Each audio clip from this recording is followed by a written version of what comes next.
Tricky competition classes में आपका स्वागत है। पिछली क्लास में हमने वर्णमाला के बारे में पढ़ा था, लेकिन वो पूरा कंप्लीट नहीं हो पाया था, इसीलिए हम वर्णमाला में आगे की बातें शुरू करेंगे। अब जैसा कि मैंने आपको बताया था कि हिंदी वर्णमाला में लेखन के आधार पर कुल 52 वर्ण होते हैं, उच्चारण के आधार पर 46 वर्ण होते हैं। स्वरों की अगर बात की जाए तो स्वरों की संख्या होती है लेखन के आधार पर 13 और उच्चारण के आधार पर होती है 11। वैसे ही व्यंजनों की बात की जाए तो व्यंजनों की संख्या लेखन के आधार पर होती है 35 और उच्चारण के आधार पर होती है 33। मैंने आपको एक बात और नोट नहीं करवाई थी, वो आप नोट कर लीजिए कि हिंदी वर्णमाला, जैसा कि मैंने आपको बताया था, हिंदी वर्णमाला में मात्राओं की संख्या कितनी होती है। तो हिंदी वर्णमाला में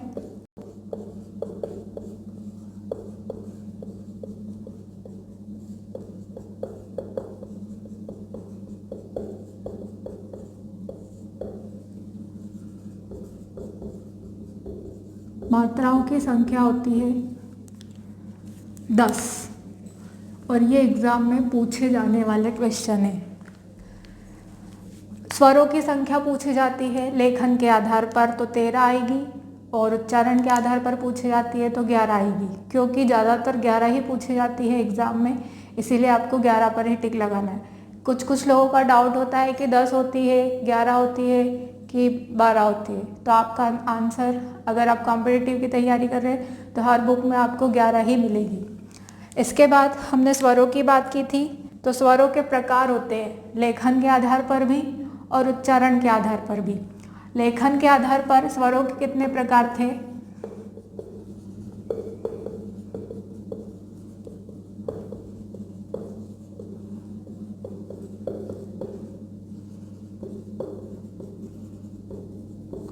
लेखन के आधार पर स्वरों के प्रकार होते हैं। पहला है मूल स्वर,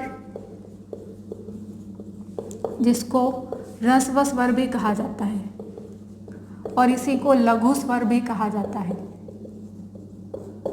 ये होते हैं कौन कौन से? तो मैंने आपको उस दिन बताए थे अ, ई, उ और ऋषि। ये 4 स्वर होते हैं जिन्हें मूल स्वर या ह्रस्व स्वर या लघु स्वर कहा जाता है। दूसरा होता है संधि स्वर, और संधि स्वर के अंतर्गत ही 2 स्वर आते हैं। पहला है दीर्घ स्वर और दूसरा है संयुक्त स्वर।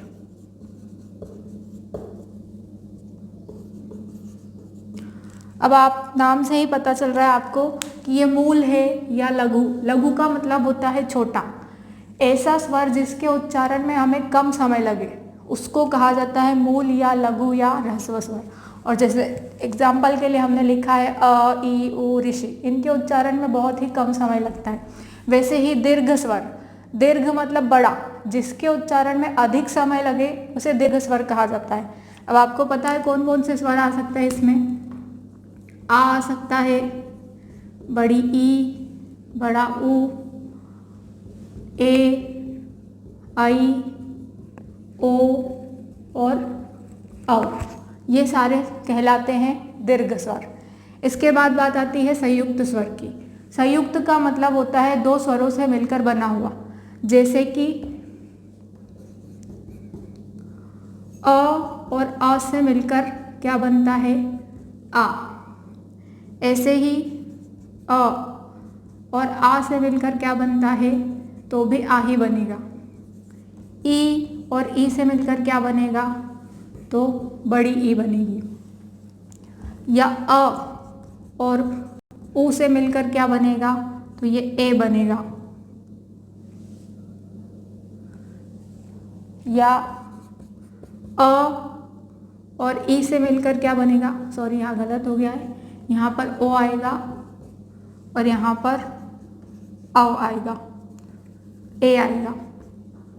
ऐसे ही अ और बड़ी ई रहेगा तो आई आएगा, और अ और बड़ा उ आएगा तो औ आएगा। ये सारे कहलाते हैं संयुक्त स्वर। इसमें भी थोड़ी मिस्टेक हो गई है। ये 4-5 स्वर हैं जो कहलाते हैं संयुक्त स्वर। इसके बाद मैंने आपको तीसरा स्वर बताया था संधि स्वर। संधि स्वर में इधर ऊपर लिख देती हूँ। तीसरा मैंने आपको बताया था प्लुत स्वर। संधि के बाद था प्लुत स्वर। प्लुत स्वर में मैंने आपको एक सिंबल बताया था एस जैसा, ऐसा। आपने मंत्रों के उच्चारण में या किसी फिल्म की स्क्रिप्ट वगैरह पढ़ी हो तो उसमें ये वाला अक्षर दिखाई देता है। इसका मतलब कि जो भी वर्ण है उसको ज़्यादा लंबे समय तक खींचना। जैसे कि ओम लिखा हुआ है, ओम, तो हम इसको पढ़ते कैसे, ओम। वैसे ही राम अगर लिखा हो, राम के बाद ऐसा लिखा हो तो इसका मतलब भी क्या है, रा, यहाँ पर आएगा ये, सॉरी, राम, मतलब कि रा को ज़्यादा देर तक लंबा खींचना, तो ये कहलाता है प्लुत स्वर। तो ये लेखन के आधार पर सारे स्वरों के प्रकार हो गए। इसके बाद बात आती है उच्चारण के आधार पर।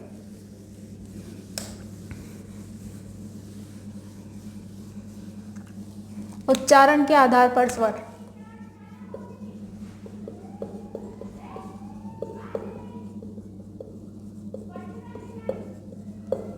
स्वरों के प्रकार।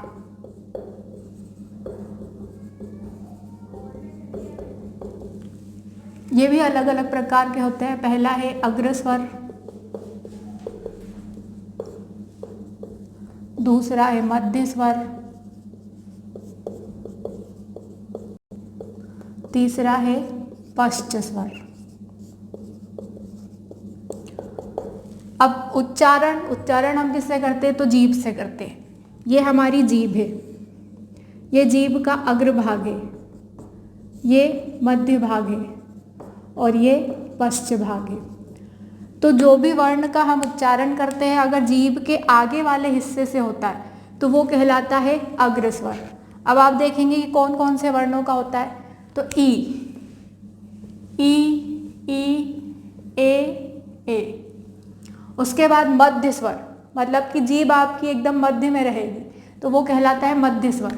और ऐसा कौन सा वर्ण है, केवल अ में ना तो आपकी जीभ ऊपर जाएगी ना ही नीचे। अगर जीभ का आगे का हिस्सा नीचे की तरफ जा रहा है तो वो अग्र स्वर कहलाएगा, जैसे ई, ए, ऐ। वैसे ही पश्च स्वर में क्या आएगा, तो पश्च स्वर में आएगा उ, ओ, औ। ये सारे पश्च स्वर के अंतर्गत आते हैं। तो ये स्वरों के अलग अलग प्रकार हो गए लेखन और उच्चारण के आधार पर। मेरे हिसाब से आपको अच्छे से समझ में आ चुका होगा अब तक। है व्यंजनों की।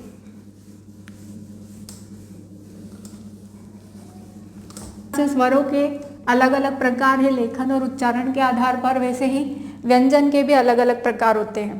तो पहले हम लिखेंगे लेखन के आधार पर।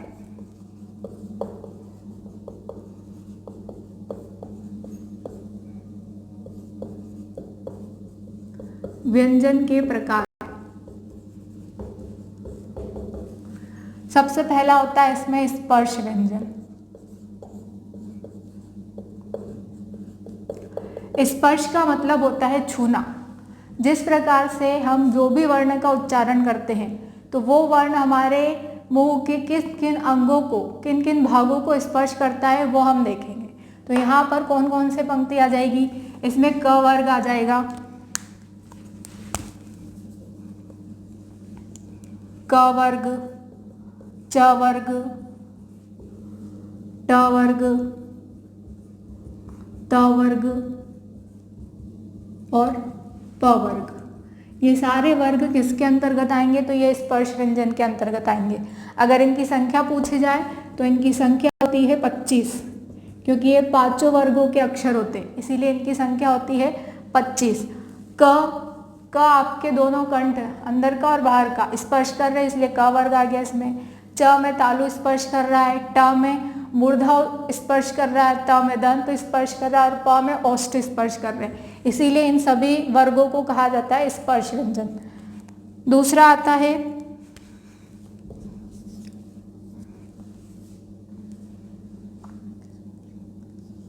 मूर्धन्य व्यंजन। सॉरी मूर्धन्य नहीं,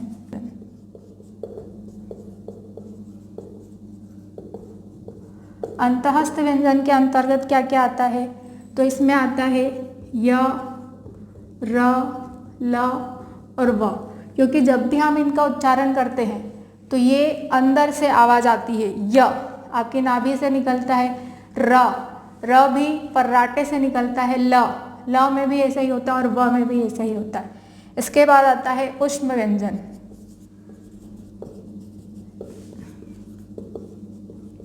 ऊष्म यानी कि ऊष्मा, ऐसे व्यंजन जिनका उच्चारण करते समय हमारे मुंह से ऊष्मा निकले, जैसे कि श, श, स, ह। हमारे मुंह में गर्माहट पैदा होती है तो उसको कहा जाता है ऊष्म व्यंजन। इसके बाद आता है अनुनासिक व्यंजन।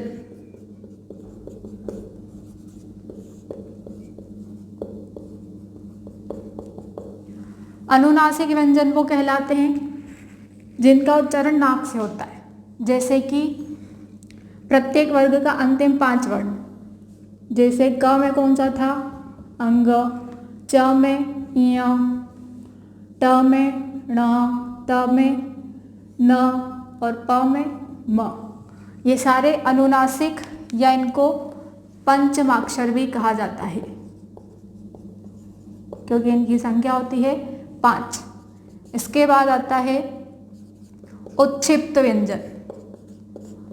उच्छिप्त व्यंजन, उच्छिप्त को द्विगुण भी कहा जाता है, अतिरिक्त भी कहा जाता है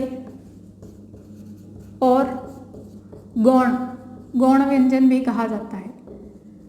कौन कौन से होते हैं ये, तो ये हमारे वर्णमाला के अंतर्गत नहीं आते, ये अलग से होते हैं, ढ और ड़।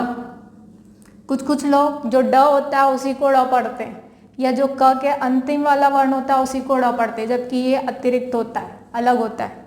इसके बाद आता है 6ठे नंबर पे संयुक्त व्यंजन। संयुक्त का मतलब होता है 2 व्यंजनों से मिला हुआ। कौन कौन से वर्ण होते हैं, क्ष, त्र, ज्ञ और श्र।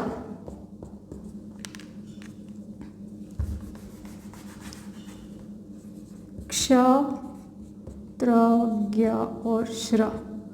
अब ये 2-2 व्यंजनों से मिलकर बने होते हैं। जैसे क्ष, क्ष में आपका क आ रहा है और साथ में श आ रहा है। क का उच्चारण कम है इसलिए क हलंत वाला है। हलंत का मतलब क्या होता है कि क कैसा है, आधा है, ठीक है। उसके बाद त्र, त्र में त और र का उच्चारण आ रहा है। ज्ञ में ज और इ का उच्चारण आ रहा है। श्र में श और र का उच्चारण आ रहा है। और ये वाली चीजें मोस्ट आईएमपी है, हर एग्जाम में पूछी जाती है। अगर वर्णमाला से क्वेश्चन आएगा तो एक क्वेश्चन इसका जरूर आएगा, इसीलिए आपको पता होना चाहिए कि किन से मिलकर बना है क्ष, त्र, ज्ञ और श्र। ये वर्ण आपको आगे पीछे भी हो करके दे सकते हैं। कैसे, तो आपसे पूछ लिया कि क्ष किस वर्ण का अक्षर है, क्ष किन 2 व्यंजनों से मिलकर बना है, तो आपको ऑप्शन में ऐसा भी दे सकते हैं, क प्लस श, या श पहले लिख दिया और क बाद में लिख दिया, तो ये दोनों ही गलत रहेंगे। आपको इसी क्रम में लिखा हुआ होना चाहिए, तभी आपका आंसर सही रहेगा। ये सारे हो गए लेखन के आधार पर व्यंजनों के प्रकार। इसके बाद हम बात करते हैं उच्चारण के आधार पर।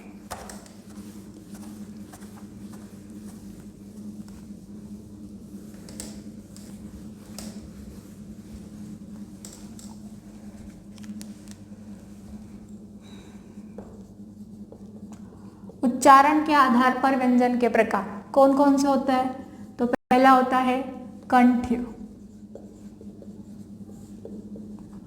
कंठ्य व्यंजन क्या आ जाएगा कंठ्य व्यंजन में, जहाँ क से उच्चारण होता है, कंठ से उच्चारण होता है, क, ख, ग, घ, अंग। दूसरे नंबर पे आता है तालव्य व्यंजन। जब जीभ का आगे का भाग ऊपर के तालु को स्पर्श करता है तो उसको कहा जाता है तालव्य व्यंजन। कौन से वर्ण आएंगे? च, छ, ज, झ, इय। इसके बाद आता है मूर्धन्य व्यंजन। मूर्धन्य या मूर्धा व्यंजन। मूर्धन्य व्यंजन जब जीभ का आगे का भाग उलटकर ऊपर के तालु को स्पर्श करता है तो उसको कहा जाता है मूर्धन्य व्यंजन, और ऊपर का जो उठा हुआ भाग होता है उसी को कहा जाता है मूर्धा। तो इसीलिए कौन से वर्ण आएंगे? ट, ठ, ड, ढ, न। इसके बाद आता है दंत्य व्यंजन। जब जीभ का आगे का भाग ऊपर के धातु को स्पर्श करे तो उसको कहा जाता है दंत्य व्यंजन। त, थ, द, ध, न। इसके बाद औष्ठ्य व्यंजन। औष्ठ्य व्यंजन में क्या आएगा? तो जब दोनों औष्ठ आपस में स्पर्श करते हैं और अंदर से श्वास का अवरोध होता है तो उसको कहा जाता है औष्ठ्य व्यंजन। प, फ, ब, भ, म। इसके बाद आता है दंत्योष्ठ्य व्यंजन। दंत्योष्ठ्य व्यंजन जब दांत और ओष्ठ दोनों आपस में स्पर्श करें, जैसे कि व का उच्चारण करते तो ऊपर के दांत और नीचे के होंठ आपस में स्पर्श करते हैं तो उसको कहा जाता है दंतोष्ठ्य व्यंजन। इसके बाद आता है वत्सर्य। वत्सर्य, वत्सर्य का मतलब होता है मसूड़े। जब जीभ का भाग मसूड़े को स्पर्श करते हैं, ऊपरी मसूड़ों को, तो उनको कहा जाता है वत्सर्य व्यंजन। न, र, ल। इसके बाद आता है स्वरयंत्रमुखी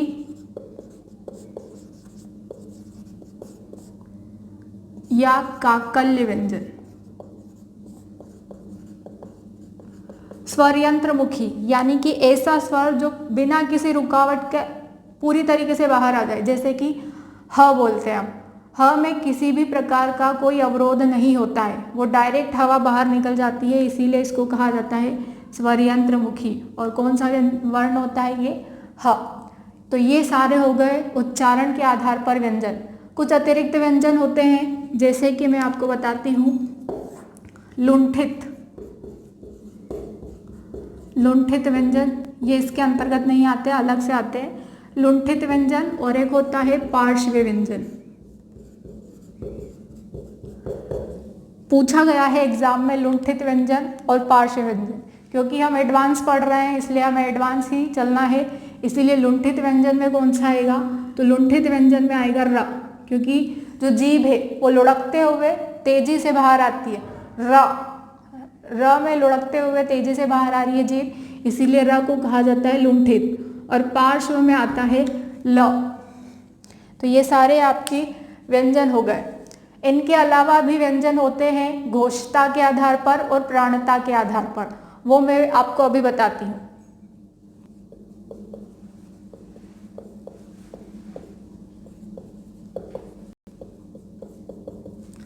जिस प्रकार से लेखन और उच्चारण के आधार पर हमने व्यंजन पढ़े हैं या व्यंजन के प्रकार पढ़े हैं, वैसे ही प्राणता के आधार पर भी व्यंजनों के प्रकार होते हैं। प्राणता का अर्थ क्या होता है? प्राण का अर्थ होता है अंदर से निकली हुई वायु। जिन भी व्यंजनों के उच्चारण में कम या ज्यादा वायु निकलती है, उसी प्रकार से प्राणता को बांटा गया है। जैसे कि प्राणता के आधार पर व्यंजनों को दो प्रकार से बांटा गया है। पहला है अल्प प्राण।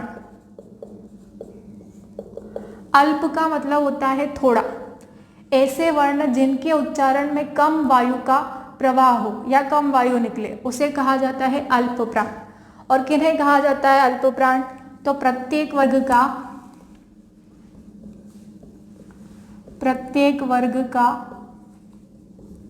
पहला, तीसरा और पांचवा वर्ण अल्प प्राण कहलाता है। वर्ग कौन से? क, च, ट, त, प। इन पांचों वर्गों में से जो पहला वर्ण है, जैसे कि मैं आपको एग्जाम्पल के लिए बता देती हूँ, पहला वर्ग क, ख, ग, घ, अंग। तो इसका जो ये पहला, तीसरा और पांचवा वर्ण है, यही क्या कहलाएंगे? अल्प प्राण कहलाएंगे। ठीक है, आ गया समझ में?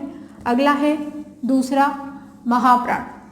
इसके अतिरिक्त प्रत्येक वर्ग के पहले तीसरे वर्ण के अलावा भी कुछ शब्द होते हैं, जैसे कि इसमें और क्या आ जाएगा? इसमें और आ जाएगा अंतःस्थ व्यंजन।